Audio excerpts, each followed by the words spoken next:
Okay, in this video we're going to be looking at optimization. In this example one, we have been given a cross-section of a drain channel and it has a flat bottom, which is y meters, there it is, and it has these quarter circles, and I'll just do them in a different color. So these quarter circles are here and here. Sometimes when we do optimization, we have to show different things. So it says the total length of the bottom of the two curved sides is 10 meters. Okay, use this fact to express y in terms of x. So we're going to read that again, the total length of the bottom and the two curved sides. So the bottom is y, and these two curved sides here is 10. Use this fact to express y in terms of x. So what we're going to do is come up with some logical way to come up with an equation here. Now, I hope you can see the length is these two orange bits plus the blue. So we know that that's equal to 10.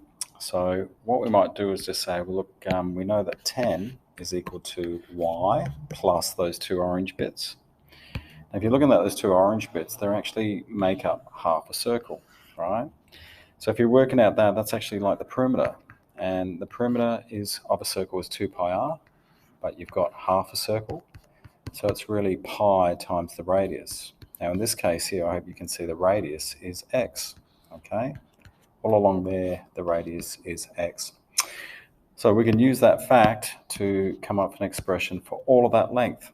So in this case here, the other bit is going to be pi times x.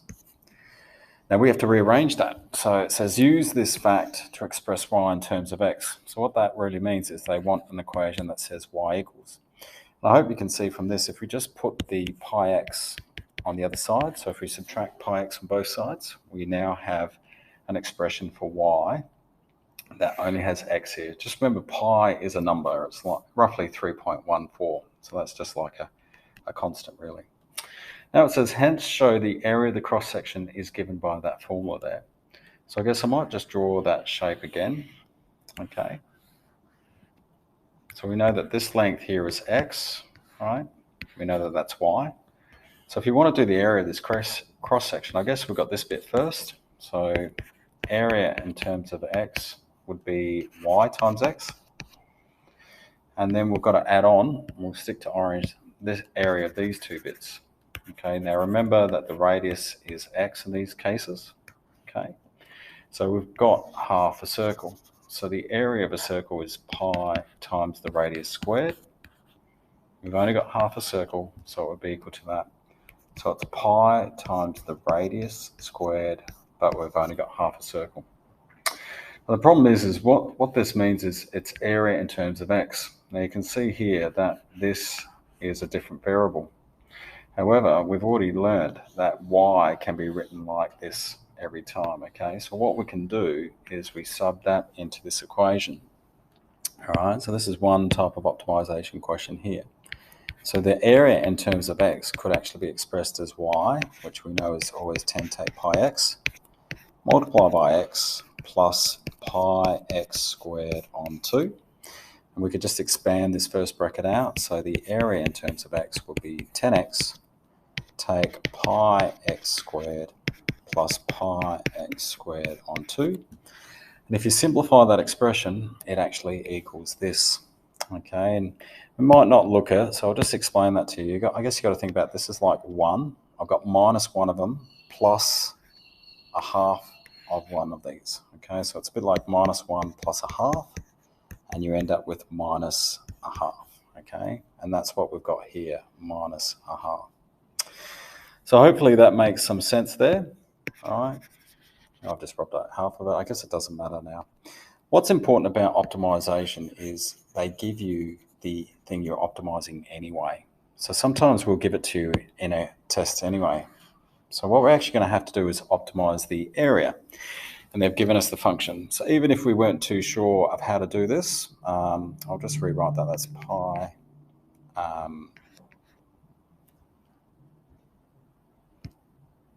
Just delete all of that. I'm sure you've already got that anyway.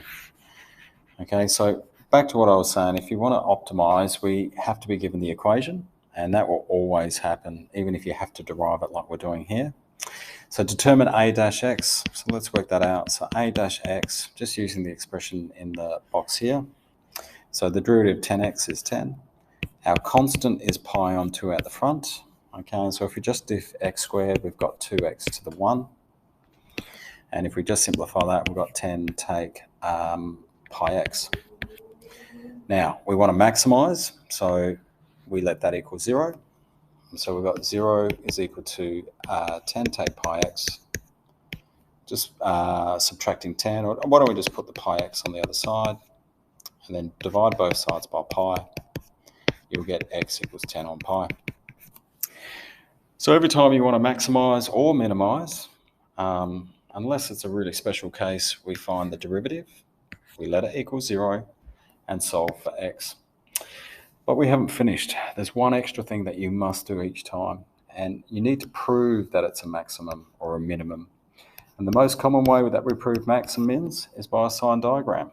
Okay, so just like you've been doing max and mins before, we write the derivative up here, and then you sub in a value on the left. So if you subbed in a value, so we could just use our expression here. If you subbed in 0, it would be positive.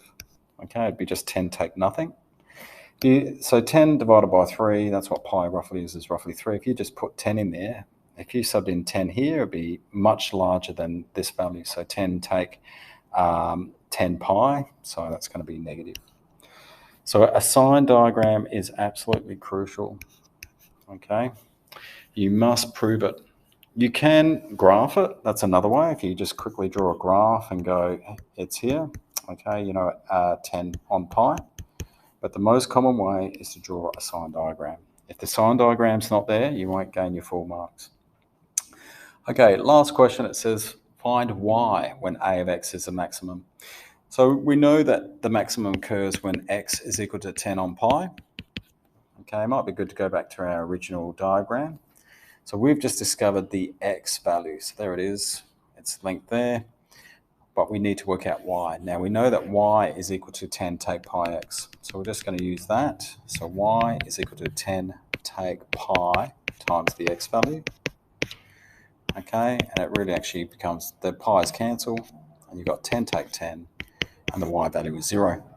So what does that mean? It means, I guess, if you're looking at that shape, you have this curve part, and then the y value along here, and then the next curve part. What it basically is saying is the middle part doesn't exist. Okay, now we had the 2 half circles. So what does it actually mean? It just simply means that the area is maximized when you have a semicircle. So to comment on that, you just need to write that in words. So come on the shape. So the shape is maximized when it's a half circle or semicircle. Okay. A lot of interesting things happen when you're doing optimization. Okay. So remember, the key fact is when you're optimizing, finding the maximum in majority of the time, you just find the derivative, let it equal 0, solve for x, and then the last bit is working out what they're asking. In this case, they wanted y and a comment about the final shape. Okay, we won't have much more time. Just this second question, just note the function you create is quite complex. It is actually a quadratic, but it is very difficult. So you might want to just try and use the quadratic formula or something to help you with this. All right, I'll just get you started with this question. I guess to look at, many people struggle with this shape. It does say that a shape is going to be cut out where it's 40 one way and 25 the other. So that's what it says in the question. It says, look, the shape is 25 by 40. And then all of a sudden it jumps to say the height of the box is x. So I guess if I wrote x up here, if you're not very good at understanding cutout boxes, it actually means that these bits will be x2, right? And then I ask this question, they'll be x2. It goes, well, why are the dimensions of your final box going to be that? And so I hope you'd understand that. You can see here, if I've got 40, that's initially what the length of tin is. I'm actually going to remove this bit, which is an x, and this bit, which is another x. And so that's why that length becomes 40, take 2 bits of the x.